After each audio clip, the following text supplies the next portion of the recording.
Hello friends, ये देखिए मोहाली आते ही मैंने अपना जो गार्डन बनाया था पिछले बार मैं जब आई थी महीना पहले, तो यहाँ पर मैंने वेरीगेटेड अम्ब्रेला पाम लगाए थे। और ये क्या हुआ, यहाँ पर आरडब्ल्यूए और जो कुछ और जो सोसाइटी को मेंटेन करते हैं उन्होंने पता नहीं क्या डिसीजन लिया और मेरे सारे वेरीगेटेड अम्ब्रेला पाम मुझे मिट्टी में दबे हुए मिले। इनको मैंने बड़ी मुश्किल से निकाला। मैंने काफ़ी सारे लगाए थे यहाँ पर, लेकिन मैं कुछ ही को बचा पाई। लेकिन बचाना तो था, जिनके जो मेरे को बाहर दिख रहे थे मिट्टी में दबे हुए, उनको बचाना मुझे ज़रूरी था, क्योंकि यहाँ पर इन्होंने कोई पेड़ लगाया था तो वो पेड़ उखाड़ के अब पता नहीं क्या डिसीजन लिया है क्या नहीं। मैंने व्हाट्सएप ग्रुप में भी डाला है कि इस तरह से आप बार बार पेड़ों को उखाड़ो नहीं और लगाओ नहीं, क्योंकि इससे प्लांट्स भी शौक में आ जाते हैं। और जो प्लांट्स हम लोग लगाते हैं वो प्लांट्स तो देखो क्या बर्बादी करी है इन लोगों ने। और इसके साथ साथ मैंने कुछ कटिंग्स भी लगाई थी, जो मैं चंडीगढ़ से आई थी, लेके आई थी कटिंग 17 की मार्केट से। तो वहाँ भी वो सारी कटिंग भी इस इतनी मिट्टी के पहाड़ में दब गई। तो मेरे से जितना हुआ मैंने उनको निकाल लिया, वेरीगेटेड पाम को। और ये बहुत ही प्यारा प्लांट होता है। आज जिस प्लांट के बारे में हम बात करने वाले हैं, ये प्लांट ना सिर्फ इंडोर में मौजूद पॉल्यूटेंट्स को एब्जॉर्ब करता है, एयर को प्योरीफाई करता है, बल्कि सजावट के लिए दुनिया भर में ऑफिस और जो इंस्टीट्यूशंस होती हैं उनकी फ़र्स्ट चॉइस होता है। नमस्कार, मैं हूँ बलबीर कौर और आप देख रहे हैं सिमरन गार्डनिंग व्लॉग्स। तो ये वाला जो है प्लांट है, ये बहुत ही प्यारा प्लांट होता है। कम रोशनी में ज़्यादा दिनों तक अच्छा बना रहता है, तभी मुझे इसको बचाना बहुत ज़रूरी था। तो ये देखिए, मैं 6 प्लांट तो बचा लाई हूँ। बाकी इतने मोटे मोटे मिट्टी और पत्थर थे तो मैं नहीं बचा पाई बाकियों को, लेकिन 6 बचा के ही मैंने इनको अपने पास अपने टेरेस गार्डन में लगाया। और मैं फटाफट मैं गई नर्सरी बेटे के साथ, और नर्सरी से मैंने 6 प्लांटर्स लेके आई। और उसी टाइम मैंने इनको, क्योंकि मेरे को आगे फिर हिमाचल भी जाना था, तो हिमाचल फिर 2-3 दिन रहेंगे, तो ऐसे पन्नी में मैं ले तो आई थी, लेकिन इनको बचाना बड़ा मुश्किल हो रहा था, क्योंकि ये बड़ी शॉक्ड कंडीशन में थे वेरीगेटेड। और ये जो वेरीगेटेड अम्ब्रेला पाम है, लास्ट टाइम जब मैं आई थी तब मैंने इनको नर्सरी से लगाया था। तो यहाँ पर मैं किचन में आ गई हूँ और इनमें छेद करना भी ज़रूरी है। और यहाँ पर मेरे पास प्रॉपर अपरेटस भी नहीं है अभी प्रॉपर। मैंने मीशो से मेरे बेटे ने मंगवा के दिए हैं, वो पहुँच गए मेरे दिल्ली वाले घर में। और तो चलिए करते हैं इनकी रिपोर्टिंग। तो इसके लिए मैंने मिट्टी वैसे तो मैं तैयार करके रखती हूँ, और मैंने आते ही कुछ ये प्लांट्स जो मेरे पास पुराने रखे हुए हैं उनको, उनकी जो ये झाड़ियाँ थी या जो कटे फटे जो मेरे पास लीव्स थे, स्पेंड लीव्स थे, वो मैंने पॉलीथीन में ही रख दिए थे। कचरा फेंकते नहीं होते हम लोग, आप लोगों को तो जैसे पता है, गार्डनर्स हर चीज़ संभाल के रखते हैं। तो इससे पहले मैंने नीचे बेस बनाया, और मिट्टी भी मैंने संभाल के रखी हुई थी। मिट्टी हमारे सामने ही कंस्ट्रक्शन हो रही थी तो मैं वहाँ से लाई थी, और गोबर की खाद भी उसमें, और वर्मी कंपोस्ट और रेत, क्योंकि अब ये कंस्ट्रक्शन साइट है यहाँ पर, यहाँ ये नया बना है ये एरिया। तो मुझे काफ़ी हेल्प मिल गई यहाँ से। मिट्टी और गोबर की खाद और रेत और वर्मी कंपोस्ट तो मैं ऑब्वियसली लाई थी। तो और क्योंकि मेरे को अभी निकलना था 1 घंटे में, तो मैंने फैमिली से रिक्वेस्ट करा कि अभी बस 1 घंटा रुक जाओ, मैं ज़रा अपना काम कर लूँ, और काम करने के बाद फिर मैं चलूँगी। और यहाँ पर कोई मेरे पास ऐसा कोई हेल्प नहीं है, गार्डन हेल्प नहीं है, तो मेरे को यहाँ खुद ही काम करना होता है, और अपने आप काम करने में मज़ा बहुत आता है। और इस प्लांट के बारे में हम बात करें, अभी तो मैंने अपना बताया दुखड़ा रोया कि मैंने कैसे प्लांट्स को वो सेव किया, लेकिन मैं सबको नहीं बचा पाई। तो आप ये देखेंगे दुनिया भर में ये वाला जो प्लांट है इतना फेमस है, और किसी भी ऑफिस में जाएंगे, इंस्टीट्यूट में जाएंगे, स्कूलों में जाएंगे, ये कम रोशनी में भी ज़्यादा दिनों तक अच्छा बना रहता है।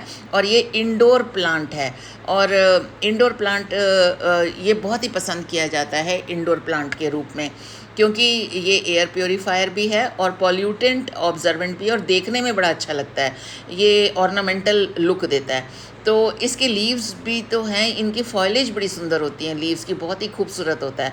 और इसकी लीव्स जो हैं बहुत ही वैक्सी और शाइनी होती हैं, जिसकी वजह से इस प्लांट को आप अगर अंदर भी रखते हैं तो बहुत ज़्यादा इसकी झाड़ पोंछ नहीं करनी पड़ती, और ये शाइनी चमकती रहती हैं इनकी लीव्स। इस प्लांट को बॉन्साई के फॉर्म में भी लगा सकते हैं, बड़े प्लांट के तौर पे भी लगा सकते हैं। मैंने तो ये इस तरह का गमला ले लिया और उसमें मैंने सारे इस तरह से, ये मिट्टी भी मैंने पूरी अपनी वर्मी कंपोस्ट और रेत डाल के सॉइल मिक्स बहुत ही बढ़िया मेरी तैयार हुई। ये मैं लास्ट टाइम आई थी तब मैं अपनी मिट्टी तैयार करके कट्टे में भर के रख गई थी, क्योंकि यहाँ पर मेरे पास ज़मीन वाली नहीं है जगह। ज़मीन वाली जो जगह थी वो RWA और जो सोसाइटी के एरिया में है, मैंने उसको डेकोरेट भी किया और ये देखिए क्या हाल किया उन्होंने प्लांट्स का। और अभी तक भी कोई भी ट्री नहीं लगा है वहाँ पर। तो मैंने व्हाट्सएप के ज़रिए भी उनसे पूछा क्या करना है, क्योंकि अगर फिर दोबारा कोई प्लांट लगाऊंगी तो फिर डिस्ट्रॉय कर देंगे। तो कोई नहीं, अब जो ये वाला प्लांट पे आते हैं कि ये जो प्लांट है इसको हम मॉस ग्रास के मॉस स्टिक के सहारे भी लगा सकते हैं और तमाम तरह से क्रिएटिव इसको आप लगा सकते हैं, क्रिएटिवली भी लगा सकते हैं। ये प्लांट आपको आसानी से किसी भी नर्सरी में आराम से मिल जाएगा। दुनिया भर में तमाम प्रेमिसेस में इंडोर्स में लगाए जाने के कारण ये शेफलर प्लांट है, जिसको हम वेरीगेटेड अम्ब्रेला पाम बोल रहे हैं।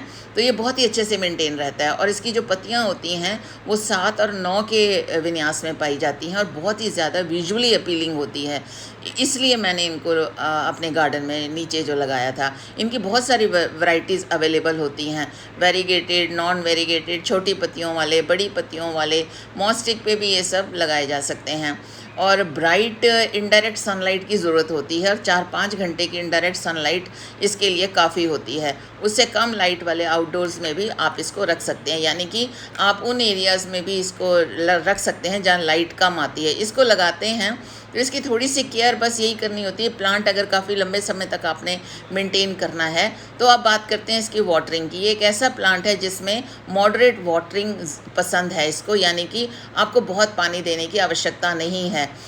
ऊपर से जब इसकी मिट्टी सूख जाए तब आप इसमें पानी डालिए। और हाँ, एक बात और मैं आपको बताना चाहूँगी, बिगिनर्स के लिए बेस्ट रहता है।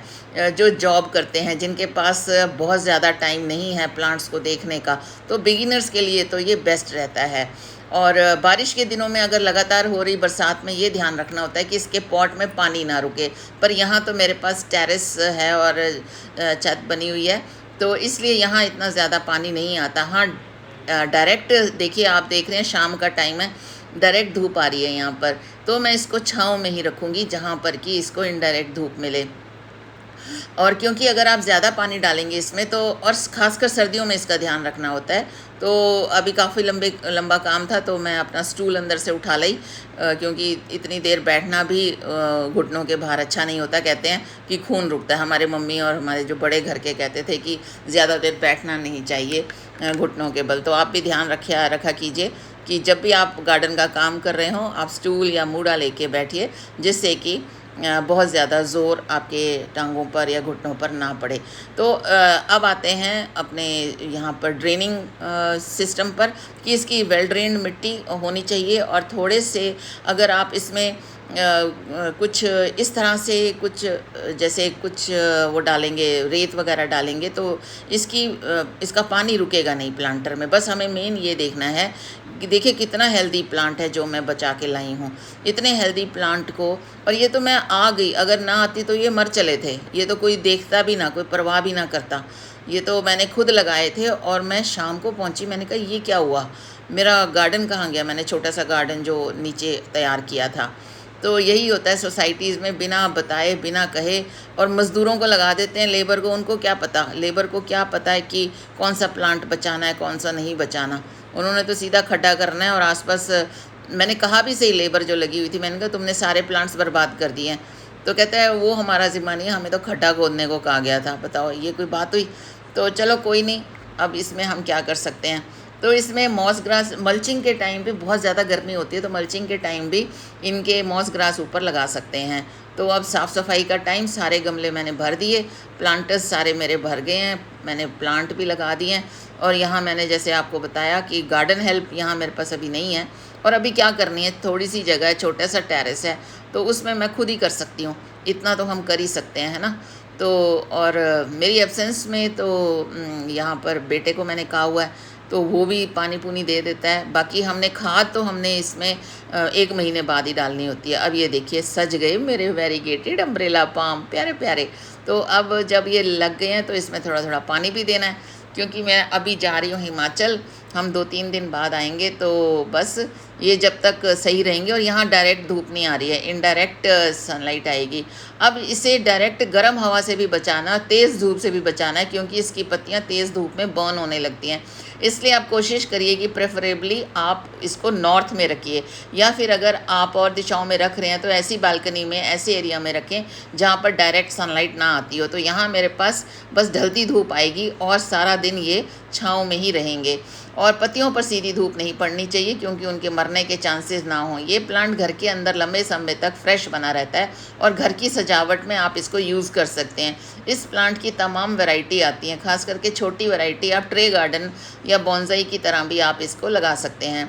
अगर बहुत ज़्यादा गर्मी पड़ रही है, लू से अगर इसको तेज़ धूप से बचाना है, तो जब इसको आप अंदर भी रख सकते हैं। ज़्यादा सर्दियाँ पड़ रही हैं, आपको इस प्लांट को फ्रॉस्ट से बचाना है, क्योंकि अगर आप इस प्लांट के ऊपर सीधा पाला पड़ेगा तो ये प्लांट की पत्तियां ख़राब कर देगा, है ना। तो इसलिए इस प्लांट को बचाना बहुत ज़रूरी होता है। और इसमें ये है कि अगर आप प्लांट को आप सीड से भी प्रोपेगेट कर सकते हैं। इस प्लांट में बेरीज़ जैसे फ्रूट्स निकलते हैं जो कि एडिबल नहीं होते, और उनको ना आपको खाना चाहिए ना आपके पेट्स को खिलाना चाहिए, पर उनसे जो सीड्स बनते हैं उनसे नए प्लांट आप शुरू कर सकते हैं। और पर सबसे बढ़िया तरीका हमारे यहाँ इनकी कटिंग लगा के भी इनको हम ग्रो कर सकते हैं। 10 सेंटीमीटर तक की जो स्टेम होती है वो बहुत ही बढ़िया कटिंग के रूप में ग्रो होती है। और अभी बारिश का समय अच्छा समय है, तो इनकी कटिंग को ग्रो करने का आप इनकी कटिंग लगाकर इस प्लांट को डेवलप कर सकते हैं, नए प्लांट्स बना सकते हैं। शेफलर प्लांट यूँ तो बहुत लो लाइट में बहुत अच्छे से चलता है, पर जब बहुत कम लाइट होगी तो ये अपने प्लांट्स, अपने लीव्स को गिराने लग जाता है। तो जब आप देखें इस तरह से ढीला पड़ रहा है, तो उसको 1 दिन की सनलाइट ज़रूर दिखाएं। और लास्ट में इन्फेक्शन की ये प्लांट इन्फेक्शन, वैसे तो इन्फेस्टेशन नहीं होती इसमें, अगर आप इसकी रेगुलरली पत्तियां वॉश कर रहे हैं, स्टेम वॉश कर रहे हैं, इसके साथ माइक्रो न्यूट्रिएंट अच्छी तादाद में ऐड करते रहें। फिर भी अगर आप इसमें प्लांट्स में कुछ इन्फेक्शन हो भी जाता है या पेस्ट आ जाते हैं, तो उसके लिए बेस्ट मैं लेमन एंजाइम यूज़ करती हूँ, क्योंकि ये पत्तों वाला है तो इसमें नाइट्रोजन खाद ज़रूर दीजिए। नाइट्रोजन खाद की इसमें बहुत ज़्यादा ज़रूरत होती है। तो आपको जैसे ही अगर शुरुआत में दिखे कि कोई पेस्ट है, कोई कीड़ा लग गया या पेस्ट है, तो आप हाथ से भी रिमूव कर सकते हैं, टिश्यू पेपर से भी रिमूव कर सकते हैं। कोशिश करें कि केमिकल वाली खाद इस पर ना डालें, क्योंकि इसकी पत्तियां बहुत नाजुक होती हैं।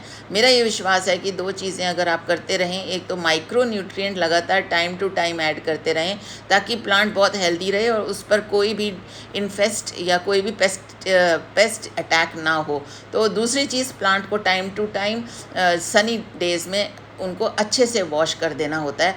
और क्योंकि उससे आपका प्लांट बहुत ज़्यादा साफ़ सुथरा हो जाता है, और उसमें स्पाइडर, माइट्स और तरह तरह की जो माइट अटैक होते हैं वे नहीं कर पाते हैं। तो सबसे ज़्यादा आप बस इसकी लीव्स को साफ़ रखें, इसकी लीव्स को साफ़ रखना बहुत ज़रूरी है। तो देखिए, ये मेरा छोटा सा अभी कलेक्शन है प्लांट्स का। यहाँ मेरे टेरेस पे छोटा सा टेरेस है और छोटा सा मेरा कलेक्शन है। बाकी बगीचे वाले घर में तो आपने देखा ही है, मेरे पास बहुत सारे प्लांट्स हैं।